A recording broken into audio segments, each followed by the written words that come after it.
Hi friends, मैं अपने इस यूट्यूब चैनल में आपका स्वागत करता हूं। दोस्तों, आज हम बायोलॉजी पोर्शन से एक बहुत ही इंटरेस्टिंग टॉपिक पे बात करेंगे जिसका नाम है जनन, रिप्रोडक्शन। देखिए, ये बहुत ही ज़्यादा नॉर्मल टॉपिक है, बहुत ही इजी टॉपिक है, इस पे हम आसानी से बात करेंगे। देखिए, जनन, पहले तो क्वेश्चन यही बनता है कि जनन क्यों आवश्यक है। तो आपके दिमाग में ही क्वेश्चन पहले आना चाहिए कि जनन क्यों आवश्यक है। देखिए, जनन इसलिए आवश्यक है, मान लीजिए यहाँ पे जो भी संसार में व्यक्ति पैदा हुआ, जो भी जीव पैदा हुआ है, वो लाइफ टाइम यहाँ तक नहीं रहेगा। एक दिन आएगा जब वो जाएगा यहाँ से। तो मान लीजिए जो भी अभी क्रियाकलाप यहाँ पे हो रहा है, अगर इंसान जब मर जाएगा तो वो क्रियाकलाप सभी बंद हो जाएंगे। तो उन सभी क्रियाकलापों को जारी रखने के लिए जनन करना बहुत ज़रूरी है। तो हम कह सकते हैं कि जनन इसलिए आवश्यक है कि संसार में जो भी क्रियाकलाप हैं इनको लगातार जारी रखना, तथा जो भी जीव या जो भी जातियाँ प्रजातियाँ यहाँ पे रह रही हैं उनका सतत ऐसे कार्यक्रम चलता रहे, इसलिए जनन करना बहुत ज़रूरी है। तो आशा करता हूँ कि डाउट ये दूर हुआ होगा कि जनन क्यों आवश्यक है। अच्छा, अब बात कर लेते हैं जनन की परिभाषा क्या होगी।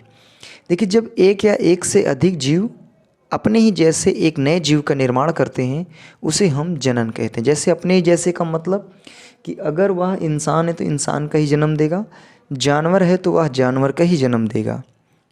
तो अपने ही जैसे जीव का जनन करे उसे हम अपने ही जैसे नए जीव का निर्माण करे उसे हम जनन कहते हैं। देखिए, जनन जो होता है वो खासकर पेड़ पौधों में भी होता है, जीव जंतुओं में भी होता है, पक्षियों में भी होता है, कीड़े मकोड़ों में भी होता है। इन सभी में जनन से ही इनकी उत्पत्ति होती है। अच्छा, अगर बात करते हैं जनन कितने प्रकार के होते हैं, तो बेसिकली जनन दो प्रकार के होते हैं। एक होता है अलैंगिक जनन, एक होता है लैंगिक जनन, यानी असेक्सुअल रिप्रोडक्शन, और एक होता है सेक्सुअल रिप्रोडक्शन। तो पहले हम बात करेंगे यहाँ पे अलैंगिक जनन क्या होता है। देखिए, अलैंगिक जनन का मतलब समझिए बहुत आसान भाषा में। इसमें एक कॉमन शब्द है अलैंगिक, आ से अलैंगिक और आ से अकेले। तो इस बात को आप ध्यान में रखेंगे तो आपको आसानी से याद रहेगा। तो अलैंगिक और अकेले में तो कह सकते हैं कि जब एक ही जीव यानी अकेले एक ही जीव अपने ही जैसे नए जीव का निर्माण करे उसे हम अलैंगिक जनन कहते हैं। तो अलैंगिक जनन में केवल एक जीव की आवश्यकता होती है नए जीव का निर्माण करने में। इसमें होता क्या है कि जो जीव होते हैं ये अपने आप को कई टुकड़ों में विभक्त कर देते हैं, जिसके बाद वह कुछ दिनों बाद एक नए जीव का निर्माण वो ले लेता है, यानी निर्माण हो जाता है। तो एग्जाम्पल में जैसे मैं बात करूं तो जीवाणु, बैक्टीरिया जिसको कहते हैं, यूग्लिना, अमीबा, हाइड्रा, तो ये कुछ ऐसे एग्जाम्पल हैं जो अलैंगिक जनन के सिद्धांत पे लोग कार्य करते हैं। यानी कहने का मतलब ये सिर्फ अकेले ही अपने आप ही एक नए जीव का निर्माण कर लेते हैं या कर देते हैं। अच्छा, हम बात कर लेते हैं अलैंगिक जनन। तो अलैंगिक जनन ज़्यादातर ये छोटे जीवों में देखने को मिलता है। नेक्स्ट टॉपिक है लैंगिक जनन, सेक्सुअल रिप्रोडक्शन क्या होता है। देखिए, बहुत आसान भाषा में ये है। उसमें हमने देखा था अलैंगिक में केवल एक जीव, तो इसमें बेसिकली दो जीव यानी नर और मादा, फीमेल और मेल।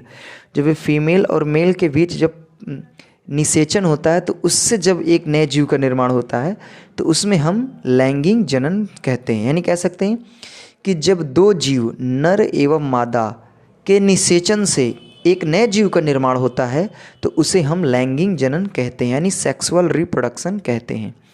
तो सेक्सुअल रिप्रोडक्शन ये मानव में भी होता है, जानवरों में भी होता है, पक्षियों में भी होता है, और कीड़े मकोड़े कुछ ऐसे हैं जहाँ उनमें सेक्सुअल रिप्रोडक्शन से वो नए जीव का निर्माण करते हैं। तो आशा करता हूँ कि सेक्सुअल रिप्रोडक्शन यानी लैंगिक जनन क्या चीज़ है, आशा करता हूँ समझ में आएगा।